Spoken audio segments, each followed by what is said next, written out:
Multiplying decimals is very similar to multiplying whole numbers. So if you feel confident with your whole numbers, then decimals is just kind of one little extra step.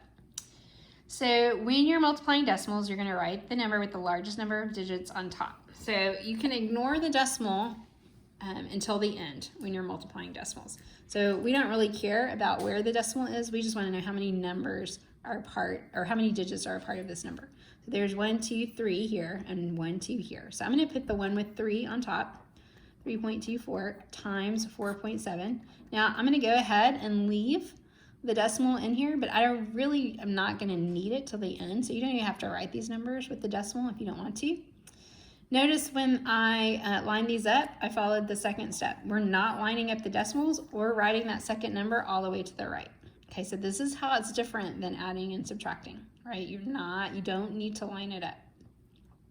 Then you're going to multiply like normal. You're going to ignore that decimal. So just normal just means multiply by the 7, then multiply by the 4. So 7 times 4 is 28. Carry your 2. 7 times 2 is 14. Plus 2 is 16. Carry your 1. 7 times 3 is 21. Plus 1 is 22. So I'm done with the 7. I'm going to start a new row. Start with a 0. And then I've already used those. So 4 times 4 is 16. Carry your 1. 4 times 2 is 8. Plus 1 is 9. 4 times 3 is 12. All right. The next step would be to add them up. That's how I normally do it. So 8 plus 0 is 8. 6 plus 6 is 12. 1 plus 2 is 3. Plus 9 is 12. 1 plus 2 is 3. Plus 2 is 5. And then the 1.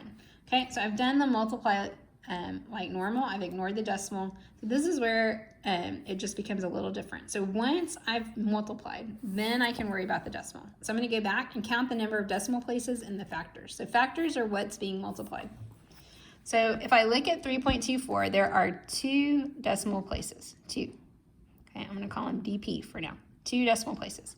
If I look at 4.7, there's 1 decimal place. I just mean there's 1 number after the decimal. Here there are 2 numbers after the decimal.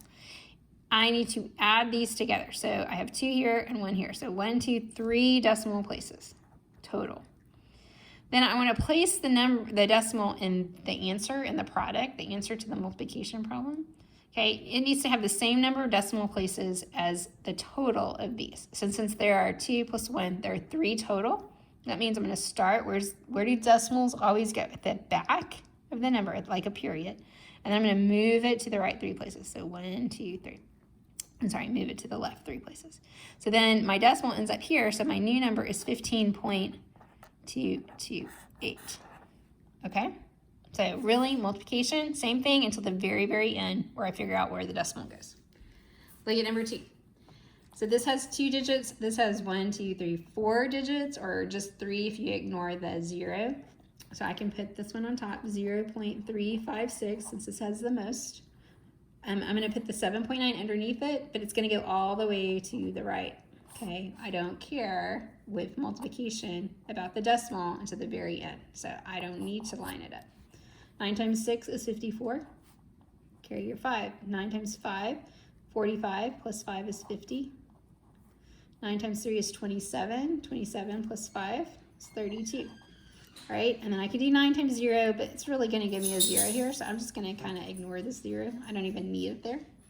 I'm done with the 9. I'm going to start the second row with the 0.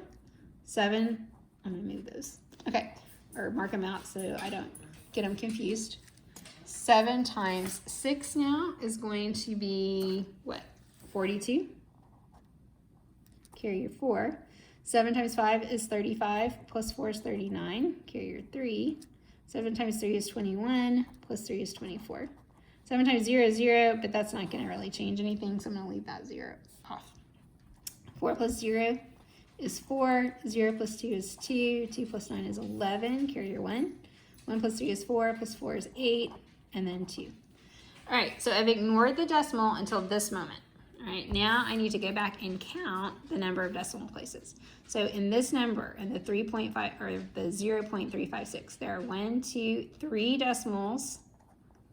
Okay, 3 numbers after the decimal, and in 7.9 there is 1 number after the decimal. So that's a total of 4.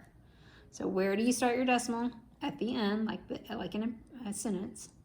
and move it 4 places. 1, 2, 3, 4. So what's my number now? 2.8124. 89 times 0.4. These both really have 2 digits. This actually 0 I don't even need, so that's actually even like 1 digit. 89 times 0.4, you can put it there if it makes you happy. Remember, I write my number all the way to the right. I'm ignoring the decimal. 9 times 4 is 36, carry your 3. 8 times 4 is 32, 32 plus 3 is 35. All right, and then I could start another row to do the 0, but that's just gonna give me a bunch of zeros, so I really don't, it's not gonna change this number. So all I do need to worry about is my decimal places. So how many numbers came after a decimal on 89? 0, none. Okay, how many numbers came after a decimal in 0.4? Just 1. So there's 1 decimal place here. That means there's just 1 decimal place in my answer. Move over 1 place, 35.6 would be the answer. On number 4, it says Jeff is a dog sitter. He needs 8.45 meters of fencing to build a dog run next to his house. If he would like to build 3 of these dog runs, how much fencing does he need? So this is what it's going to take for 1. He wants to build 3. That's a multiplication problem. 8.45 times 3. Okay, so I have more digits on top. 3 is all the way on the right because it doesn't matter, right, with decimals, with multiplication of decimals anyway. 3 times 5 is 15. Carry your 1. 3 times 4 is 12, plus 1 is 13. 3 times 8 is 24, plus 1 is 25. Now figure out where your decimal is going to go. So there are 2 digits here, 2 decimal places. There are no decimal places here, so that just means there's going to be 2 in my answer. So move it over 2 places. So my number is 25.35. Because this is a word problem, I need to label it. So how much fencing does he need? 25.35 what? Well, he started in meters, so we haven't done anything to change that. It's going to keep the meters, 25.35 meters. And on number 5, it says Ryan bought 2.5 pounds of grapes for $1.42 per pound. He pays for the grapes with a $20 bill. How much change did he receive? All right, so I've got a couple things going on in this one. First, I need to know how much he paid before I can figure out how much change he got. So you bought this for this amount. So I'm gonna multiply those together, right? It's like multiple addition, so that's multiplication. So 1.42, I'm gonna put on top because it has the most digits, 1, 2, 3, compared to 2.5. All right, I did not line anything up. I wrote it all the way to the right. So 5 times 2 is 10. 5 times 4 is 20, plus 1 is 21. 5 times 1 is 5, plus 2 is 7. Okay, I'm done with the 5, so I'm going to start a new row with a 0. 2 times 2 is 4. I already used that. 2 times 4 is 8. 2 times 1 is 2. Add those up. 0. 1 plus 4 is 5. 7 plus 8 is 15. 1 plus 2 is 3. Okay, there are decimals here, so I need to figure it out here. There are 1, 2 here. There's 1 right here. That's a total of 3 decimal places. So start where? Start at the back and move it. 1, 2, 3. So this becomes 3.55. And then I don't have to have the 0, right? That doesn't change anything, so I'm going to leave it off, 3.55.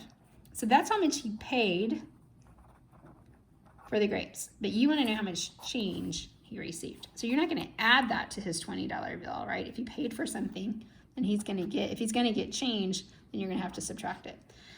Okay, so because I'm subtracting, do I need to line up my decimals? The answer is yes. With multiplication, it doesn't matter. With subtraction, it does.